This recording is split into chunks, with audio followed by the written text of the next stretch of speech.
দর্শক চলুন ফিরে যাই আমাদের আজকের অতিথি অভিনেতা ও কণ্ঠশিল্পী পলাশ লোহার কাছে। দাদা, আজকে আমাদের এই আয়োজনটা আপনার কণ্ঠে একটি গান দিয়ে শুরু করি। ঠিক আছে, আমি তাহলে মৌলিক গান দিয়ে শুরু করি। আমার ঠিক আছে, কোন গানটি শুনছি? প্রথম যে গানটি করছি, গানটি আমারই মৌলিক গান। গানটি লিখেছেন গীতিকবি এইচ.বি. ওয়াহিদ, সুর আমারই করা। গানটি রিসেন্টলি রিলিজ হয়েছে। গানটি শুনি। আমি এক রঙা এক ঘুড়ি, ইচ্ছে হলেই যখন তখন তোর আকাশে উড়ি। আমি এক রঙা এক ঘুড়ি, ইচ্ছে হলেই যখন তখন তোর আকাশে উড়ি।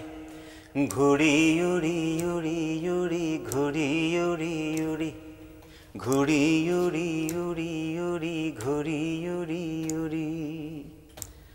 দয়াল তুই ছাড়া আর নাই রে আপন পর, জগৎ মায়ায় বান্ধায় মন মমতার উপর। দয়াল তুই ছাড়া আর নাই রে আপন পর, জগৎ মায়ায় বান্ধায় মন মমতার উপর। বুক ভরা সুখ পাবার আশায় কুড়াই কত নুড়ি, বুক ভরা সুখ পাবার আশায় কুড়াই কত নুড়ি। ইচ্ছে হলেই যখন তখন তোর আকাশে উড়ি। আমি এক রঙা এক ঘুড়ি, ইচ্ছে হলেই যখন তখন তোর আকাশে উড়ি। বাহ, গানের কথাগুলো ভীষণ সুন্দর। হ্যাঁ, এই গানটার লিরিকটা আমাকে যখন পাঠানো হলো, দেখলাম যে কথার মধ্যে বেশ ভিন্নতা এবং সচরাচর এরকম কথাবার্তার যে গাঁথনিটা খুব কম পাওয়া যায়। তারপর আমি সুর দিলাম এবং যে কোম্পানির কাজ সে খুবই পছন্দ করলো, বললো কাজটা আমরা অন্যভাবে মিউজিক ভিডিও করতে চাই। তখন মিউজিক ভিডিওটা আমরা একটা জঙ্গলের মধ্যে, চতুর্দিকে গাছপালা, একদম মাঝখানে একটা সোফা। আচ্ছা, কোথায় হয়েছে তাহলে? এটা করেছি আমরা মুন্সিগঞ্জের একটা জায়গায়, একটা বড় একটা জঙ্গলের মাঝখানে একটা সোফা দিয়ে, সোফার মধ্যে আমি বসে এবং চতুর্দিকে ধোয়া, মানে একটা আধ্যাত্মিক প্যাটার্নের গানটা। ওই ব্যাপারটা আমরা এনেছি আর কি ভিডিওতে, আধ্যাত্মিক করে পোর্ট্রে করার চেষ্টা করেছেন। আর যেহেতু পুজো গেল, পুজোর সময় আপনার বেশ কিছু গান রিলিজ হয়েছে, সেগুলো সম্পর্কে একটু শুনি। কোন কোন নতুন গান এবারে পুজোতে এসেছে? দুটি গান রিলিজ হলো পূজাকে নিয়ে। তার মধ্যে একটি গান রিলিজ হলো, গানটি লিখেছেন গীতিকবি রুস্তম মল্লিক, সুর করেছি আমি, গেয়েছি আমি এবং লিপি শর্মা। আরেকটি গান রিলিজ হলো, ওই গানটির গীতিকবি শেখ নজরুল। গানটি এসেছে আপনার HM ভয়েস চ্যানেল থেকে। চারজন শিল্পী গেয়েছি আমরা, আমি, পিজিত মহাজন, অথি এবং পিয়া সরকার। এখন তো আসলে গানের সাথে যে মিউজিক ভিডিওটা অ্যাড করতে হয়, কারণ শ্রোতা দর্শকদের কাজ পর্যন্ত পৌঁছতে গেলে মিউজিক ভিডিওটা অনেক হেল্প করে। এটা কি আসলে পজিটিভ না, মানে কোথাও কোথাও একটু নেগেটিভ ইম্প্যাক্টও থাকে কিছু ক্ষেত্রে? সবকিছুরই ভালো খারাপ দুটোই দিক আছে। আমরা আমাদের দৈনিক 8 গ্লাস পানি খাওয়া উচিত, যদি আমি 16 গ্লাস পানি খাই ক্ষতি হবে।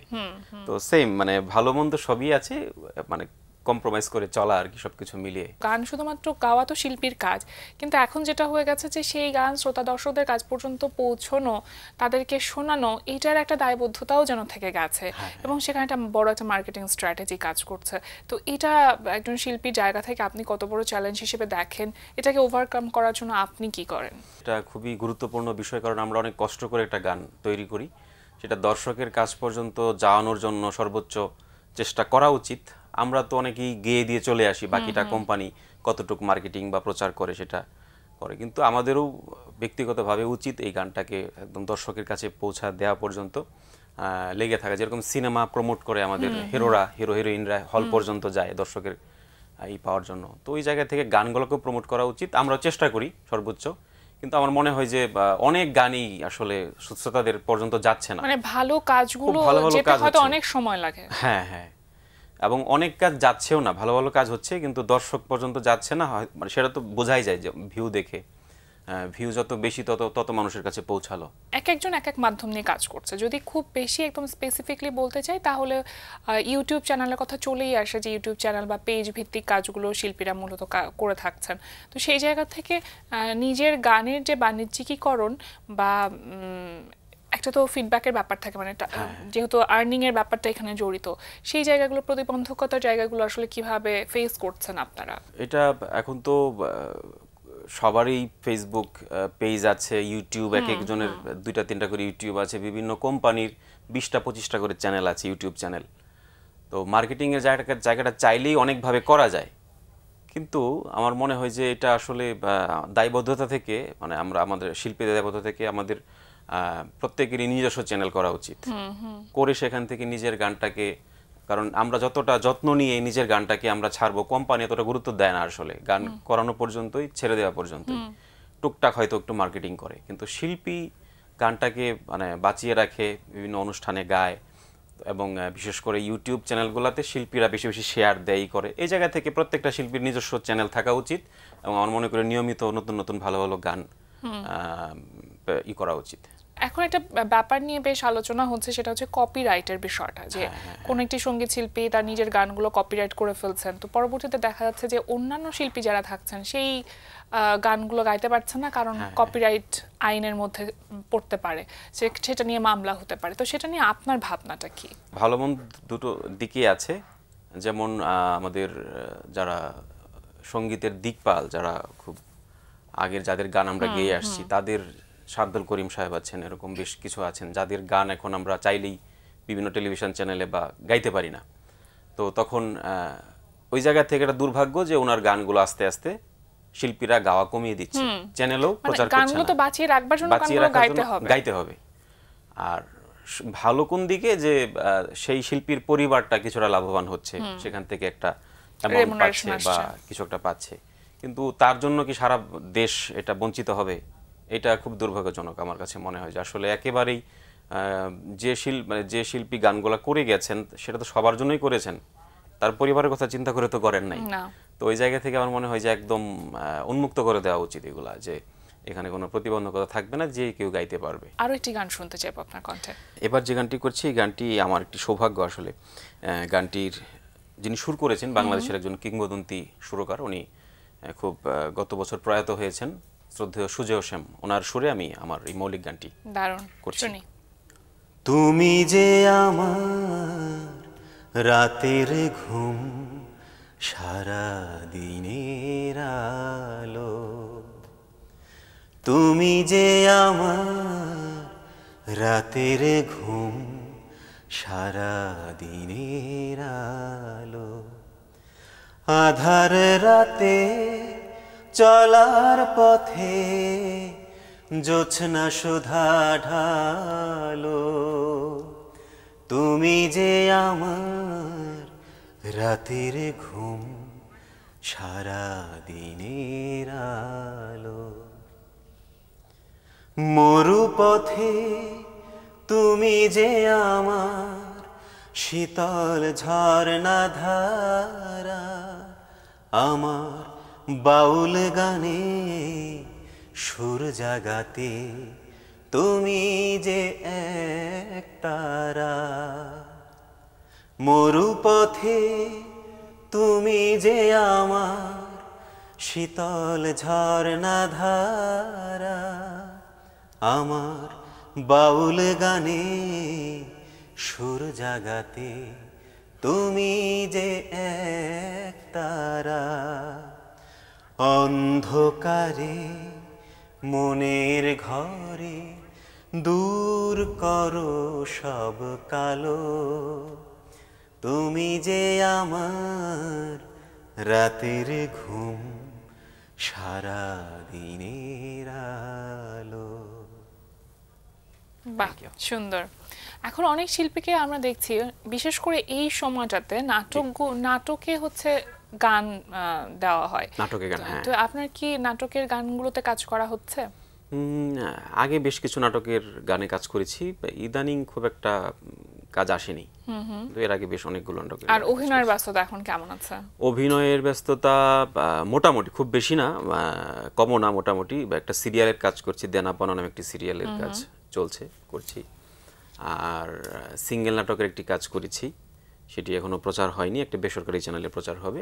আর দুটা সিরিয়ালের জন্য কাস্টিং হয়েছি, আচ্ছা, কিন্তু সেগুলোর এখনো মানে শুরু হয়নি আর কি। অভিনয়ে খুব বেশি নিয়মিত না হওয়া, এটার কারণটা কি? এটা আমার কারণ মনে হয় যে দেশে একটা পরিবর্তন আসছে, একটা রাজনৈতিক পরিবর্তন আসছে, পরিবর্তনের কারণে অনেক নতুন নতুন ডিরেক্টর বা পরিবর্তন হয়েছে। তার মধ্যে যাদের সাথে নিয়মিত কাজ হতো তাদের মধ্যেও অনেকেই হয়তো বা দেশে নেই বা কাজে নেই, নতুনরা এসেছে, অন্য পরিচালকরা এসেছে, তাদের সাথে আমার সমন্বয়টা ওরকম ভাবে হয়নি, তৈরি হয়নি সব মিলিয়ে ওই জায়গা থেকে একটু বোঝাপড়াটা একটু কম আছে, যার ফলে কাজটা একটু কম। শিগগিরই আশা করছি যে কাজ বেড়ে যাবে আর কি। আপনার যেহেতু অনেকগুলো পরিচয়, মানে আপনি একাধারে সুরকার, সঙ্গীত পরিচালক, আবার নিজে গান গাইছেন, ছবি আঁকাকির সাথে আপনি যুক্ত আছেন, আবার অভিনয় করছেন, আপনার যারা দর্শক রয়েছেন বা শ্রোতা রয়েছেন তারা একটু কনফিউজড হয়ে যান কিনা যে পলাশলো আসলে কি করে? আমার তো সবগুলোতেই কাজের পরিমাণ খুব বেশি না। হ্যাঁ, যেমন নাটক তো আমি নিয়মিত, এমন না যে আমার প্রত্যেক সপ্তাহে নাটক যাচ্ছে। হ্যাঁ, দু একটা নাটক যাচ্ছে, দর্শক দেখছে যে এই ছেলেটাকে চিনি, আবার হঠাৎ করে যদি অন্য কোনো মিউজিকে দেখে অডিয়েন্স কনফিউজ হয়ে যায় না? এটা কি আপনার পজিটিভ ইমপ্যাক্ট পড়ে নাকি নেগেটিভ? নেগেটিভ ও পজিটিভ দুইটা মিলেই আমার মনে হয়। আসলে এটা আমার পরিচিত জনরাও বলে আসলে তুমি অনেকগুলো করো, তো আমার মনে হয় যে একটা দিকে থাকলে ভালো। আমি বলি যে আমাকে সৃষ্টিকর্তা দিয়েছে, আমি কি করব, আমি চেষ্টা করি, কারণ অন্যদেরকে দেয় না, অন্যরা করে না, আমাকে দিয়েছে আমি করি, এই আর কি।